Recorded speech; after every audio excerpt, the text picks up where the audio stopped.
नमस्कार, SBT news में आपका स्वागत है। पेश है 27 मई शनिवार सुबह 6:15 बजे राजस्थान की बड़ी खबरें। प्रधानमंत्री नरेंद्र मोदी के अजमेर दौरे से पहले उनकी सुरक्षा घेरा को बढ़ा दिया गया है।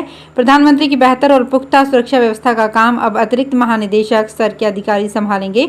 विधानसभा चुनाव से पहले गृह मंत्रालय ने इस संबंध में आदेश जारी कर दिया है। पीएम की सुरक्षा संभालने वाले विशेष सुरक्षा दल की कमान अब भारतीय पुलिस सेवा के अतिरिक्त महानिदेशक स्तर के अधिकारी के पास होगी। इसके अलावा अब कनिष्ठ अधिकारियों की एसपीजी में नियुक्ति 6 साल के लिए की जाएगी। ये सेवा काल प्रारंभिक प्रतिनियुक्ति के लिए होगा। मथुरा की श्री कृष्ण जन्मभूमि शाही ईदगाह मस्जिद मामले में इलाहाबाद हाईकोर्ट ने जिला जज मथुरा को सारे लंबित मुकदमों को हाईकोर्ट ट्रांसफर करने का आदेश दिया है। 3 मई को इलाहाबाद हाईकोर्ट ने सुनवाई के बाद फैसला सुरक्षित रखा था। कुल 13 याचिकाएं दाखिल हो चुकी है। अब इलाहाबाद हाईकोर्ट ने लंबित मुकदमों को ट्रांसफर करने की मांग के लिए दाखिल की गई याचिका को स्वीकार कर लिया है। यह आदेश जस्टिस अरविंद कुमार मिश्रा की सिंगल बेंच ने दिया है। संघ लोक सेवा आयोग सिविल सर्विस एग्जाम में सिलेक्शन का दावा करने वाले 2 उम्मीदवारों की मुसीबत बढ़ सकती है। आयोग इन पर क्रिमिनल और डिसिप्लिनरी एक्शन लेने का विचार कर रहा है। मध्य प्रदेश के अलीराजपुर जिले की आयशा मकरानी और रेवाड़ी के तुषार का नाम शामिल है। 23 मई को सिविल सर्विस एग्जाम का रिजल्ट डिक्लेयर हुआ था, जिसमें मध्य प्रदेश की आयशा मकरानी ने 184वीं रैंक पाने का दावा किया था, जबकि तुषार ने 44वीं रैंक पाने का दावा किया था। नई संसद के इनॉग्रेशन में अब 1 दिन बचा है। इससे पहले शुक्रवार को पहला वीडियो जारी किया गया। वीडियो की शुरुआत एंट्री गेट से होती है, फिर गुंबद पर लगा अशोक चिन्ह और बाहरी दीवारें। इसके बाद लोकसभा और राज्यसभा का दृश्य नजर आता है। लोकसभा और राज्यसभा स्पीकर की सीट के पीछे विशाल अशोक चक्र है। लोकसभा के कालीन पर मोर पंख का डिजाइन है। ऐसी ही प्रतीकात्मक डिजाइन सदस्यों के डेस्क पर बनी है। हर डेस्क पर स्क्रीन लगी है। पीएम मोदी ने माई संसद माई प्राइड हैशटैग के साथ वीडियो शेयर करते हुए लिखा, नई संसद हर भारतीय को गौरवान्वित करती है। राजस्थान की सियासत रोज नए मोड़ ले रही है। कर्नाटक की सत्ता में काबिज होने के बाद कांग्रेस की पैनी निगाहें अब राजस्थान पर है, जहां एक परंपरा को तोड़कर दोबारा सत्ता पर काबिज होने की जद्दोजहद है। लिहाजा ऐसे में कांग्रेस अपने घर के मतभेद दूर करके मजबूती से चुनाव में उतरना चाहती है।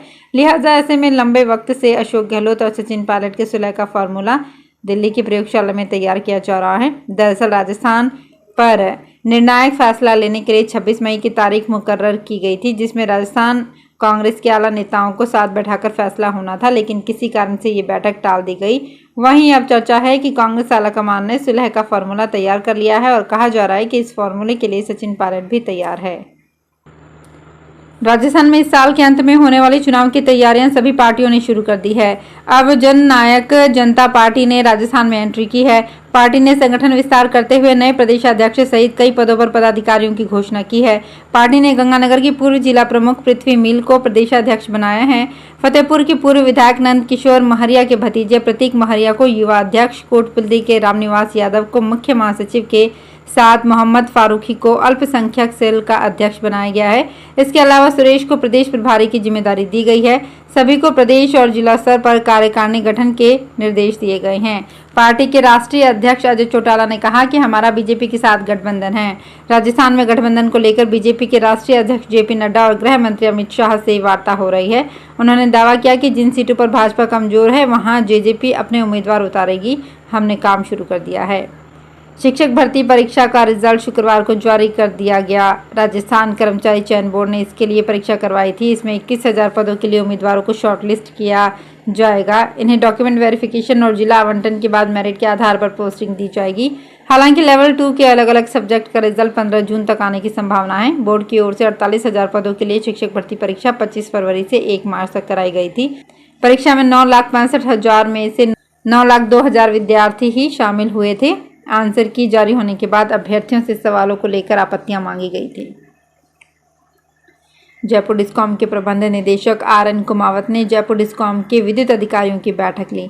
बैठक में राजस्व वसूली, बिजली की बकाया राशि की वसूली, राजकीय विभागों पर बकाया राशि, डिफेक्टिव मीटर्स की स्थिति, पीएचईडी व कृषि कनेक्शन जारी करने के अप्रैल माह तक हुई प्रगति की विस्तार से समीक्षा की।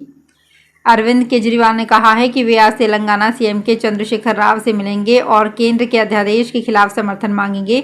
सुप्रीम कोर्ट ने 11 मई को आदेश दिया था कि दिल्ली में अफसरों के ट्रांसफर पोस्टिंग के अधिकार दिल्ली सरकार के पास रहेंगे। इसके बाद केंद्र सरकार ने एक अध्यादेश लाकर ये अधिकार उपराज्यपाल को दे दिए थे।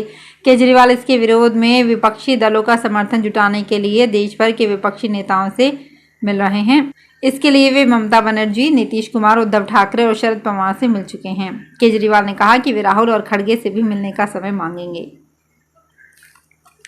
राजस्थान में आंधी बारिश से तबाही का दौर जारी रह सकता है। मौसम विभाग ने चेतावनी दी है कि 28 व 29 मई को फिर से भारी बारिश, तेज आंधी, अंधड़, ओलावृष्टि हो सकती है। उसी दौरान 70 किलोमीटर प्रति घंटे की रफ्तार से धूल भरी हवाएं चलेंगी। इसके बाद 30 व 31 मई को फिर आंधी बारिश का दौर जारी रहेगा। उधर बीते 24 घंटे में आंधी अंधड़ से 14 लोगों की जान चली गई है और ग्रामीण इलाकों में जमकर नुकसान हुआ है। राजस्थान में 500 से अधिक बिजली के पोल टूटने से अब तक कई गांवों में बिजली गुल है। मौसम विभाग की माने तो 28 से नया पश्चिमी विक्षोभ सक्रिय होगा। राजस्थान में द्वितीय श्रेणी शिक्षक भर्ती परीक्षा में पेपर आउट मामले में जालौर कलेक्टर ने पटवारी घमाराम बिश्नोई को राजकीय सेवा से बर्खास्त कर दिया है। दिसंबर में उदयपुर पुलिस ने बस में पेपर हल करवाने के मामले में 50 से ज्यादा अभ्यर्थियों के साथ सुरेश बिश्नोई को पकड़ा था। इस मामले में भूपेंद्र सारण को स्पेशल टीम ने बेंगलुरु से गिरफ्तार किया तो पटवारी घमाराम का नाम सामने आया। 25 फरवरी को उसे उदयपुर पुलिस ने गिरफ्तार किया। कुछ दिन बाद पटवारी को कलेक्टर ने निलंबित कर दिया था। अब उसे बर्खास्त कर दिया गया है। बीकानेर में विग में ब्लूटूथ डिवाइस लगाकर नकल कराने के मामले में पुलिस ने मास्टरमाइंड तुलछाराम कालेरा को पकड़ लिया है। फिलहाल आरोपी से पूछताछ की जा रही है। अब तक ये सामने आया है कि विग दिल्ली से खरीदी गई थी। पुलिस जांच में जुटी है। विग से नकल किस तरह से करवाई और कितने रुपए लिए गए। अतिरिक्त पुलिस अधीक्षक हरिशंकर ने तुलछाराम को गिरफ्त में लेने की पुष्टि की है।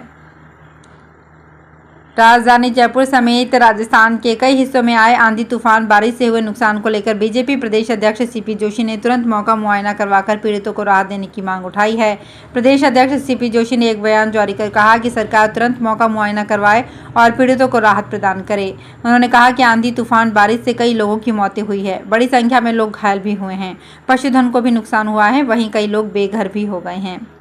प्रधानमंत्री की अध्यक्षता में शनिवार को होने वाली नीति आयोग की बैठक में 3 राज्यों के मुख्यमंत्रियों ने आने से इनकार कर दिया है। इनमें दिल्ली के सीएम अरविंद केजरीवाल, पंजाब के सीएम भगवंत मान और तेलंगाना के सीएम के चंद्रशेखर राव शामिल हैं। तीनों मुख्यमंत्रियों ने दिल्ली में अफसरों के ट्रांसफर पोस्टिंग के मामले में केंद्र सरकार के अध्यादेश लाने के विरोध में ये फैसला किया है।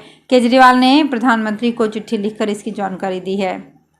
राजस्थान में यूथ कांग्रेस के चुनावों का परिणाम जारी कर दिया गया है। जालौर जिले में यूथ कांग्रेस के चुनाव में दीपक थामला ने बड़ी जीत हासिल की है। उन्होंने अपने प्रतिद्वंदी रहे चंद्रशेखर एलाना को हराकर यूथ कांग्रेस जिलाध्यक्ष का चुनाव जीता है। यूथ कांग्रेस के चुनावों में दीपक थामला को 3,903 वोट मिले, जबकि उनके प्रतिद्वंदी चंद्रशेखर एलाना को 1,282 वोट ही मिले हैं। वहीं जालौर से प्रदेश महासचिव के लिए चुनाव लड़ रहे युवा नेता लक्ष्मण सिंह सांखला को 5,589 वोट मिले। इसी पद के लिए लड़ रहे गौरव सारण ने 3,848 वोट हासिल किए हैं। तो फिलहाल इस बुलेटिन में इतना ही। फिर हाजिर होंगे कुछ और बड़ी खबरों के साथ।